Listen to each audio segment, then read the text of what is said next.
Hey guys, hoping all is well with everyone. So in this video we're going to be continuing our read-along of The Secret Zoo, The Final Fight.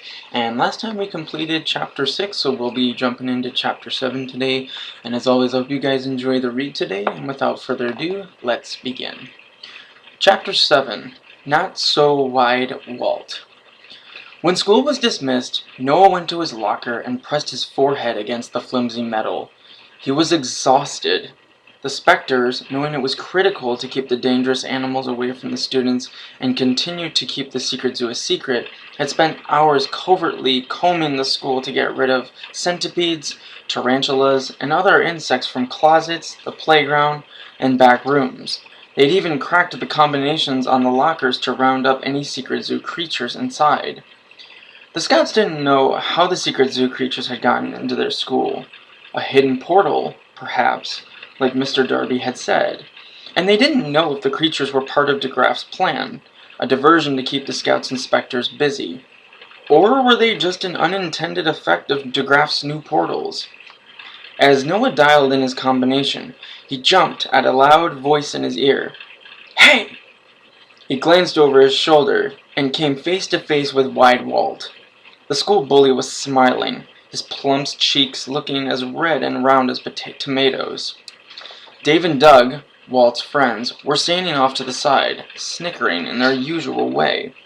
Noah shook his head and finished dialing in his combination. "Get out of here, Walt," he said as he swung open his locker door. He put his math book on his shelf, adding, "I'm in no mood." "What's in the bag, bro?" Noah realized Walt was talking about Cameron's backpack when the bully suddenly reached into the locker. Noah swatted his hand away. "Don't," Noah said. "Come on! What's in it? Something else that's gonna bite me?" Walt had recently stuck his hand in Ella's backpack when P-Dog was hiding in it. He'd spend the next few days with a row of pinpricks on his fat finger. No parents were around, and the teachers were still in their classes. Walt laughed and reached into Noah's locker again. This time Noah turned and pushed Walt in the chest, hard. The school bully lost his balance and stumbled backward a few steps. He stood and stared at his chest, his mouth hanging open. Dave and Doug had stopped smiling. He raised his gaze to Noah's face. "You serious, bro?" The locker clanged as Noah quickly threw his notebook on the shelf. "Just don't, Walt. Okay?" The way Walt casually glanced over his shoulders made Noah nervous. He turned and squared his body to Walt. He wasn't going to back down. Not today.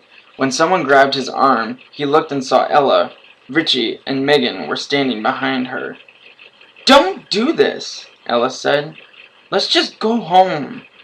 Something about the idea made him feel sick. Just leave, just run, just cower, just let Walt continue to have the way with the students at Clarksville Elementary. He eyed Ella and then softly shook his head. He wanted to say something, but the storm of emotions he was feeling was making it too difficult to think. "Come on, let's..." He rolled his shoulder to get away from Ella, then he took a step toward Walt.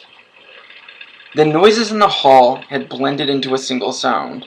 Noah barely noticed as students continued to rush by, bumping into one another while making for the exits. "Stop him," a voice inside him said, and Noah realized it wasn't his own. Not really. It was Sam's. Noah took another step. "Dude's gonna go cray-cray," Walt said to his friends. He wanted to sound funny and brave, but Noah had heard the nervous waver in his voice. Walt took a step forward. They stared into each other's eyes like boxers before the first bell. "Noah, stop," Megan said.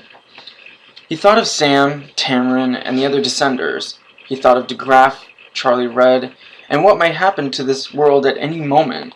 And before he knew what he was doing, his punch had been thrown. The school bully fell backward and his head thumped against the ground. Walt rolled from side to side, grimacing in pain. He made no attempt to get up. "Stop it!" Megan called out. Noah realized the halls had gone silent. All the students were watching. glancing between Noah and the boy who had just bullied them for years. Richie appeared at Noah's side, saying, "Let's go, Noah!" Noah stared down at Walt, his entire body trembling. A part of him wanted to help Walt up, but another part of him wanted to deliver a second blow. He felt nervous, proud, and ashamed. After a few seconds, he turned to his locker and quickly put on his jacket. Then he grabbed his backpack and slipped his arms through the straps. The weight of the pack felt good, familiar. He felt strong with it on. Megan ran up the hall, followed Ella and Richie. Noah took a step and stared at Dave and Doug, who were standing by in shock. Try something, Noah thought. Do something. Make a move. But Dave and Doug backed up instead. "Noah, come on!" Richie was waving for Noah to follow him. Noah saw Walt was still lying on the floor. He was hurt, and a part of Noah felt sick because he was to blame. But then Noah remembered all the times Walt had hurt his friends. Walt had never cared. Not once. "But that's Walt," a voice inside him said, and this time it was his own. "Not you. You care." He considered this. Then he raised his leg high, stepped over Walt, and headed for the exit, the backpack shifting on his shoulders with each stride. Chapter 8. The Multi-Point. "Good afternoon, Noah." Noah jumped, stumbled backward through the doorway, and fell onto his front porch. From his sudden seat on the cold concrete, he stared at the person on his living room couch, an old man with long gray hair pulled back in a ponytail, a bushy beard, and a pair of dark sunglasses. "Mr. Darby." The old man forced a smile. Noah continued to sit on the porch, the cold sweeping into his legs, the weighty backpack pulling down on his shoulders. "Are you coming in?" Mr. Darby asked. Noah nodded, but didn't get up. "Soon?" Noah stood, walked into his house, and stopped just inside the doorway. He tried to say something, but the words were just a jumble of letters in his brain. "You might want to shut the door," Mr. Darby said as he pulled the long flaps over his velvet jacket closed. "It's a bit drafty." Noah did, and then slowly regained most of his senses. What's going on?" "Oh, I'm just sitting on your couch." He gazed around the room, the bookshelf, the television, the pictures on the wall, and remembering. "Remembering what?" "Better times, I suppose." Noah had no idea what Mr. Darby was talking about. He walked deeper into the room and tossed Cameron's backpack on a chair. "Careful with that," Mr. Darby said. "It's not full of textbooks, you know." Noah glanced into the kitchen, then up the staircase leading to the second floor. "Your parents are still at work," Mr. Darby said. "Otherwise, I wouldn't be so casual. Where's Megan?" "Ella's house, with Evie." Noah looked around. "Where's Sam?" "Back at the Institute of Light, checking on things. And Blizzard's in the shed, doing fine. Sam fed him some things from your fridge. You should ghost him later and let him walk around in the backyard for a bit. Just make sure your parents aren't watching. Polar bears tend to leave big footprints." Noah nodded. With everything that was going on, he'd practically forgotten about Blizzard. Mr. Darby casually picked up a few pieces of lint caught in the folds of his jacket and added, "Please pardon the intrusion. I invited myself again. The portal in your closet. Most convenient. Tell me about what happened at your school today." Noah took a seat on the couch and told him everything. The spiders, the centipedes, the specters. Mr. Darby combed his fingers through his beard and seemed to contemplate things.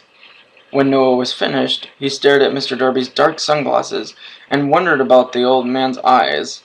His milky eyes, which he'd accidentally revealed to the scouts outside the secret creepy critters a few days earlier. "De Graff is staging his army," Mr. Darby said. "That's the only explanation." The old man stood and slowly paced across the floor. "He's building portals to new places. Preparing to attack, like we feared. There's a portal in your school, Noah, and the secret zoo creatures are coming through it. On purpose? Perhaps. In any regard, this makes what I am here to show you more critical than ever. He reached into his jacket pocket and pulled out 4 pieces of velvet, each the size of a washcloth. He held the pieces by their corners, and Noah understood why. They were full of magic that could portal objects to new places. The multi-point portal, he said as he walked over to Noah. It's a project that our technicals and magical scientists have been working on. You've been to Kangaroo Campground, yes? Noah nodded and remembered the times he'd crossed the sector, portaling from one small tent to another. The development lab. Council has an interest in the multipoint for years. The old man looked around the room until his gaze settled on a shelf that held a bunch of dusty knickknacks. Then he reached out to Noah, grasping a piece of velvet by its corner. I'd like you to hold this above your lap. It's best to keep your fingers away from the center. Noah used both hands to carefully hold the velvet cloth about 10 inches over his legs. Mr. Darby walked to the shelf with the knickknacks. He lifted a velvet cloth a few inches above an old fisherman with a yellow hat and turned to Noah, saying, Ready? Unsure what Mr. Darby was doing, Noah nodded. Mr. Darby dropped the velvet on top of the knickknack, which disappeared and immediately fell from the piece of cloth in Noah's hands, landing in his lap. A portal. Nothing spectacular. Noah had seen this before. Mr. Darby released a second piece of velvet over another knickknack, a woman playing the piano, and the knickknack immediately fell into Noah's lap next to the fisherman. This was a new trick, 2 portals that joined to the same spot. Noah looked up in time to see Mr. Darby drop the last piece of velvet over a clown with an oversized nose. The knickknack fell into Noah's lap with a click of porcelain. The multi-point portal, Mr. Darby said again. Several gateways join to a single spot. Surprised, Noah looked at the porcelain figurines and considered this. The clown was upside down, with his white head planted between Noah's knees. Mr. Darby carefully gathered the pieces of velvet from the shelf. Then he walked over to Noah, took away his velvet, and neatly folded all the pieces before gently placing them in his pocket. A new magic, Mr. Darby said, and an emergency strategy. Noah had to think what the old man was getting at. Think of the portals in the Clarksville Zoo, Mr. Darby said. What if we can make them open to a single spot? A secure spot within the secret zoo? What if we could contain DeGraff's army? Stop it from invading your world? Noah sat up so straight that one of the knickknacks, the woman playing the piano, fell to the carpet. How? How what, Noah? The curtains at the Clarksville Zoo. They're designed to open to different spots. They just need to be redesigned, Mr. Darby said. He tapped his pocket and added, like these. Can you do that? Yes, but can we do it in time? That I don't know.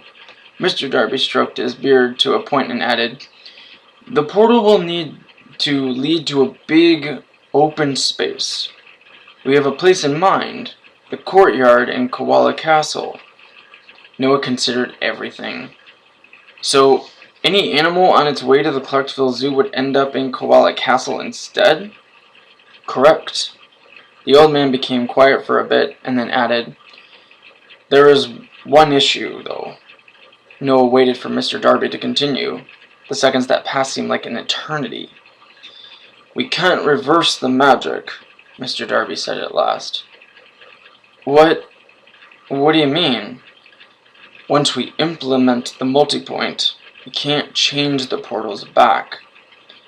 So you're saying that every portal in the Clarksville Zoo will have a one-way ticket to Koala Castle? Forever? Correct.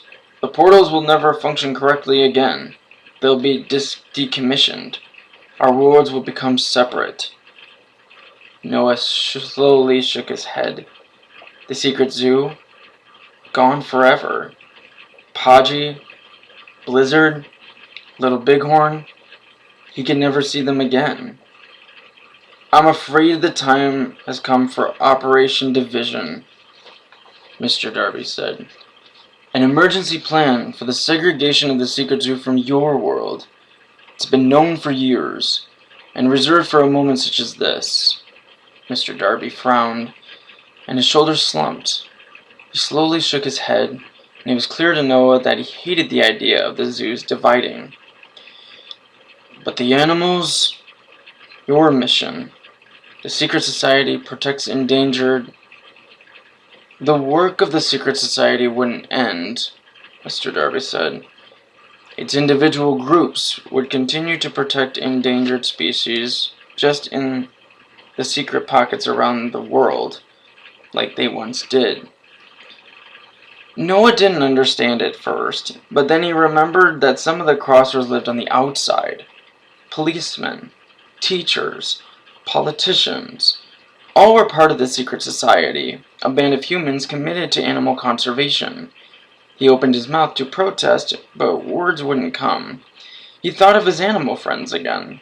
Podgy, Blizzard, Marlowe, gone forever. There has to be another way, Noah said.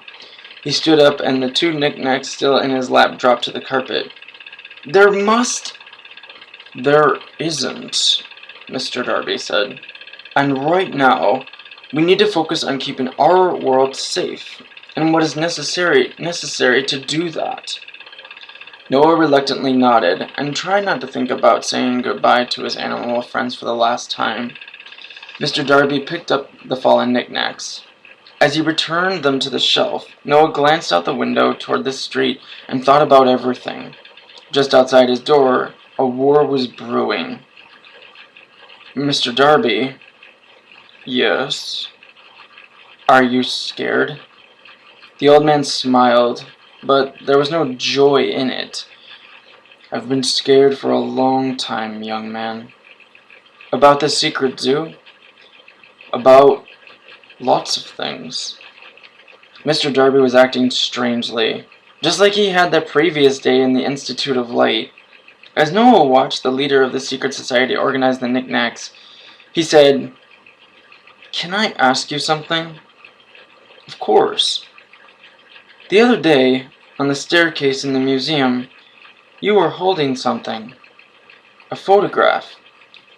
Mr. Darby continued to arrange the knickknacks. Yes. Who was in the picture? Mr. Darby clasped his hands behind his back. Then he slowly turned and faced Noah. I think it would be best to stay focused on our current predicament. The past isn't something we can... No! Noah said, surprised by his sharp tone. I need to know what's going on. With you. Mr. Darby raised his eyebrows above his sunglasses. With me? Yeah, Noah said. With you. Sorry, Noah. I don't understand. You have a jacket that's made from the same velvet used for the portals. A jacket that keeps you from getting sick. Sick? What are you... The time at Chickadee Lane, you came to the Clarksville Zoo without your jacket and stayed too long. You couldn't keep your balance and you started forgetting things. You even forget the names of the animals, which you never do. I don't recall. But it was clear by his hesitation that he did recall. And there are other weird things too. Like the time the Descenders let DeGraff escape. You got mad at them, and they kneeled in front of you right in the street. They bowed to you like you were a king. Noah recalled the sight of the Descenders, each on one knee. Are you... Mr. Darby? Are you a king? Mr. Darby almost laughed. I'm not a king, dear boy. He looked away and nodded. I'm a man, just like any other. Noah took a slow step toward Mr. Darby, saying, But you have a secret, and I think it's even bigger than the secret zoo. Mr. Darby adjusted his sunglasses and kept quiet. What is it? What's your secret? The old man's gaze went to the window, the foyer, the blank television screen, anything but Noah. "Come on," Noah said. "Think of all that's happened between us. Don't you trust me yet?" "Trust is not the issue," Mr. Darby shot back. "Then what is?" Mr. Darby seemed to think about something for a minute. "The unwillingness to go to a place I'd rather forget." Noah had no idea what the old man was talking about. After a few seconds, Mr. Darby added, "Do you recall the story of Frederick and his father, Mr. Jackson?" Noah tried to remember. Frederick was the young son of Mr. Jackson, a rich businessman in Clarksville who created the Clarksville Zoo after the tragic death of his wife. "Yeah," Noah said. "Most of it." "Do you remember Simon the Simian?" Noah nodded. "Mr. Jackson and Frederick were out for a walk one day and they came across a barn. The farmer was moving and he had a strange pet that he couldn't take with him, a monkey." "A langur," Mr. Darby said in a lifeless tone. "Simon made Frederick smile for the first time in years, and Mr. Jackson took the monkey home. No questions asked. Mr. Jackson built a cage for Simon in his yard, and people came from all around to see him." Mr. Darby began to stroll across the room, saying, "Soon, people began to show up with other unwanted animals, exotic creatures, most of them. The animals made Frederick so happy that Mr. Jackson couldn't turn them away. He built more and more cages on his property, and the Clarksville Zoo was born." Hearing the story again reminded Noah of the first time he'd heard it, this day the scouts had discovered the secret zoo. In Hummingbird Hideout, they'd listened to Mr. Darby tell the tale while hummingbirds darted around them, streaks of color across a green landscape. It had been so long ago, but in a way, it felt like yesterday. Mr. Darby turned and looked at a wall covered with family photographs, his back to Noah. As he began to scan the pictures, he said, "I'm sure you remember that part that comes next." "Frederick died," Noah said, "in his sleep, just before he turned 13. Mr. Darby nodded. "And the best part of Mr. Jackson died with him, I'm afraid." His attention stopped on a picture of Noah playing football with his father. "How old are you in this one?" he asked in his strange flat tone. "About 9, Noah said, his tone equally flat, as tried to figure things out. "Maybe 10. "Frederick's age," Mr. Darby said, "when his mother died." He leaned in for a closer look at the picture and said, "Frederick never knew such happiness at that age. Can you imagine losing your mother the way he did?" Noah quickly shook his head. He remembered how he'd felt when Megan was missing. He had an endless ache, not just in his body, but in his soul. Mr. Darby slowly walked over to another picture, one of Megan standing in her swimsuit by a blue lake. A young teenage boy was standing beside her. "Who's this?" "My cousin, from Florida." Mr. Darby nodded. He reached up and touched the picture. "Frederick was this age when he died." "How did that happen?" Noah asked. I mean, I know he died in his sleep, but how?" "The doctors never figured it out," Mr. Darby said as he held his gaze on the boy who reminded him of Frederick. "They had suspicions." "Suspicions? What do you mean?" Instead of answering, Mr. Darby took a closer look at another picture, saying, "All these memories, all these life experiences, you are blessed, Noah." "I know," Noah said, but without much conviction. Mr. Darby was beginning to make him nervous. Mr. Darby took a step and focused on another picture. One of Megan and Noah playing in the snow. Frederick was buried on a cold gray day, much like He tapped his fingertip for a bit on the frame. This. The day had been a blur for Mr. Jackson, and then he'd been too stunned for tears. But he wept upon returning to his empty house. He wept for days. Noah wondered how Mr. Darby could possibly know this. As far as Noah knew, Mr. Darby and Mr. Jackson had never been friends. Mr. Jackson spent hours roaming from room to room in his cold, empty house, almost as if he expected to find something.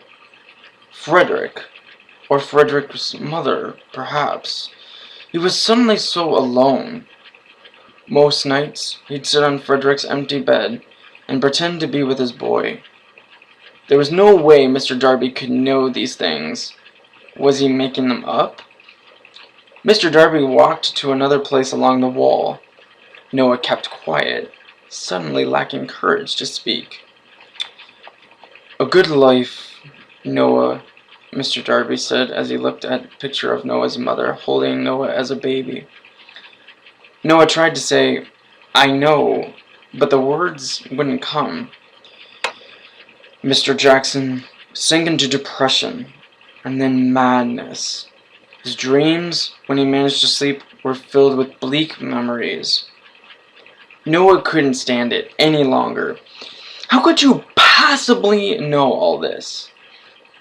Mr. Darby stood straight up and clasped his hands behind his back.